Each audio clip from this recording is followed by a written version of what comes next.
네, 여러분 안녕하세요. 김광명의 물리세계. 자, 오늘은 통합과학 편으로 준비를 했습니다. 자, 오늘의 수업의 주제는 통합과학에서 여러분 변압기에 대해서 변압기에 대해서 공부를 하도록 하겠습니다. 학생들이 좀 되게 어려워하는 부분이고요.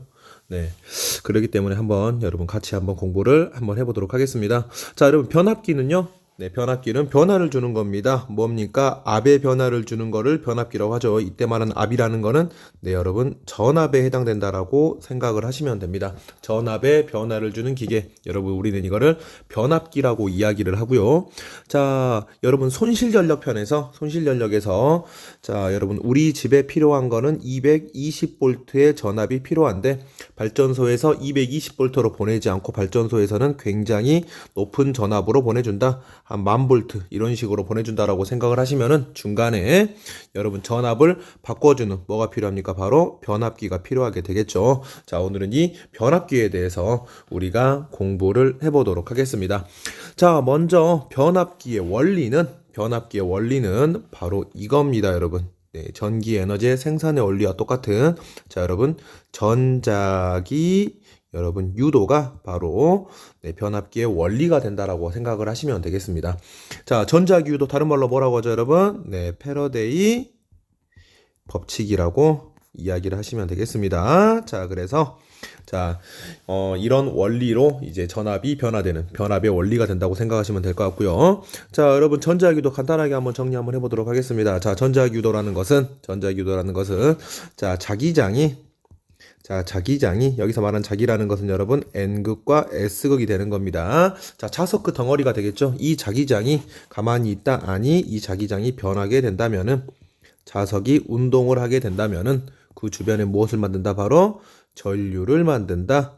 전류를 유도한다. 그래서 유도전류를 만드는 이것을 보고 우리는 전자기 유도라고 한다라고 여러분께서 기억을 해뒀으면 좋겠습니다. 자, 그리고 자, 여러분 변압기가 어떻게 생겼는지 우리가 한번 봐보도록 할게요. 자, 변압기는 여러분 이렇게 생겼습니다. 여러분 이렇게 네모나게 생겼고요. 그리고 가운데에는 이렇게 자, 여러분 이렇게 파져 있는 구멍이 있습니다. 한마디로 말해서 미음자 모양이라고 생각을 하시면 될 것 같고요. 이 미음자 모양이 여러분 철심이라고 생각을 하시면 됩니다. 이 녀석은 철입니다.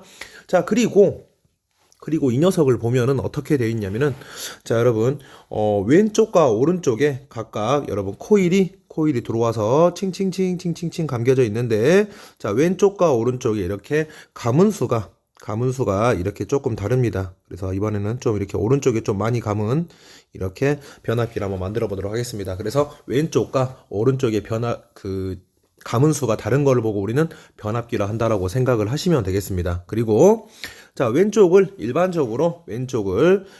코일을 일반적으로 1차 코일이라고 이야기를 하고요. 오른쪽의 코일을 여러분 2차 코일이라고 이야기를 합니다. 자, 그리고 왼쪽과 오른쪽에 여러분 가문수가 다르다 그랬죠? 그래서 우리는 이쪽의 가문수를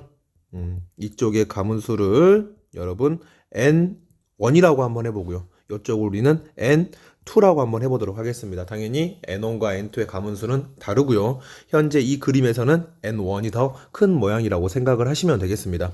자, 그러면은 여러분 가만히 보시면은 두 개의 여러분 왼쪽과 오른쪽 1차 코일과 2차 코일이 직접적으로 연결되진 않았습니다. 하지만 1차 코일에서 자기장의 변화가 생겨서 2차 코일에 여러분 유도 전류가 흐르게 하기 위해서는 여러분 변하는 전류가 흘러야 됩니다. 그래서 자기장이 변하는 전류, 여러분 변하는 전류가 흘러야 되기 때문에 자, 여러분 세기와 방향 모두 변하는 전류가 흘러야지만 바로 2차 코일에서도 전류가 흐를 수 있다라고 생각을 하시면 되겠습니다. 그래서 세기와 방향이 모두 변하는 전류가 흘러야 되는데 우리는 그 전류를 보고 바로 뭐라고 이야기하냐면은 바로 우리는 교류라고 이야기를 합니다. 그래서 자, 1차 코일에서도 교류가 흐르고요. 그래서 거기에서 만들어져서 유도가 된 바로 2차 코일에도 역시 여러분 교류라는 여러분 세기와 방향이 모두 변하는 전류가 흐른다라고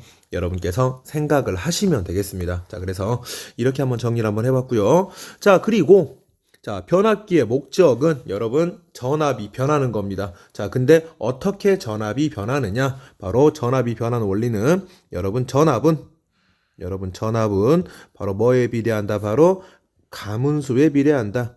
그래서 가문수를 조절을 해서 바로 전압의 변화를 준다라고 생각을 하시면 되겠습니다. 자, 그리고 자, 여러분 대부분의 통합과학 문제에는 여러분 이런 말이 나옵니다. 가로 열고 단 여기에서 에너지 손실은 없다. 에너지 손실은 존재하지 않는다라는 여러분 전제 조건이 따르게 됩니다. 그 말은 자, 1차 코일에 들어가는 에너지와 2차 코일에서 나오는 에너지는 같아야 되겠죠. 그 말은 무슨 말이냐? 바로 자, 1차 코일로 들어가는 전력과 2차 코일에서 나오는 전력은 손실이 없기 때문에 두 개는 서로 같아야 한다라고 생각을 하시면 되겠습니다. 그래서 여러분 1차 코일은 전력 1이라고 생각하시고요. 2차 코일은 전력 2라고 이렇게 체크를 한번 해보도록 하겠습니다. 자, 그러면은 자, 여러분 전력은 뭐죠? 바로 전압 곱하기 전류입니다. 전력은 전압 곱하기 전류입니다. 두 개는 서로 어쩐다고요? 같다라고 생각하시면 될 것 같고요. 자, 전력 1은 V1I1이라고 쓸 수가 있고요. 전력 2는 V2I2라고 쓸 수가 있겠죠. 그래서 이렇게 하나의 뭐 식같이 나오는데 이거는 여러분 식이 아니고 외워야 되는 식이 아니고 이해해야 되는 과정이라고 생각을 하시면 됩니다. 자, 그리고 이때 우리가 식을 이렇게 정리를 해볼 수가 있는데요. 자, V는 V끼리 몰 거고요. I는 I끼리 한번 몰아서 한번 정리를 한번 해보도록 할게요. 자, 이렇게 각각 몰아서 정리를 하게 되면 어떻게 되느냐? 자, 바로 V는 2는 밑으로 가게 되고요. V2분의 V1이 되고요. 이 녀석은 자, I는 밑으로 가겠네요. I1분의 여러분 I2가 된다라고 생각을 하시면 되겠습니다. 그래서 여러분 이렇게 V2분의 V1, I1분의 I2 이런 식으로 나오게 될 것 같고요. 그 다음에 자, 여러분 전압은 뭐에 비례한다 그랬죠? 바로 가문수에 비례한다라고 이야기를 했습니다. 그래서 자, 여러분 이렇게 한번 정리를 한번 해볼까요? 자, 여러분 V 자리에 가문수 표시하시고요. 자, 비례하기 때문에 1 자리에는 1, 2 자리에는 2 이런 식으로 여러분 정리한 식이 여러분 주로 가지고 있는 교과서나 문제집에 나오게 될 겁니다. 자, 근데 이 식도 마찬가지입니다. 이 식도 외워서 막 어떻게 문제를 해결하는 게 중요한 게 아니고 여러분 일단 이 식을 이해하는 게 중요합니다. 자, 그래서 전압은 가문수에 비례하고 그 다음에 전류에는 뭐 한다? 바로 반비례한다. 뭐 이런 식으로 여러분께서 이 의미를 이해하는 게 더 중요하다라고 생각을 하시면 되겠습니다. 그래서 여러분 이렇게 한번 정리를 한번 해봤고요. 자, 한번 예를 한번 들어보도록 하겠습니다. 자, 예를 한번 들어보면은 자, 이렇게 한번 예를 들어볼 수가 있겠네요. 자, 1차 코일과 그 다음에 2차 코일에 여러분 가문수를 한번 봐보도록 하겠습니다. 만약 1차 코일을 한 번 감았다. 2차 코일을 10번 감았다라고 생각을 한번 해볼게요. 이때 전압과 그 다음에 이때 전류는 어떻게 각각 변하는지 한번 보도록 하겠습니다. 자, 이때 전압은 가문수에 비례하죠. 자, 가문수가 1대 10이다. 그러면은 전압도 1대 10이 될 거고요. 그 다음에 전류는 바로 반비례 관계에 있기 때문에 바꿔주시면 됩니다. 위치를 1대 10을 10대 1로 바꿔주시면 되겠습니다.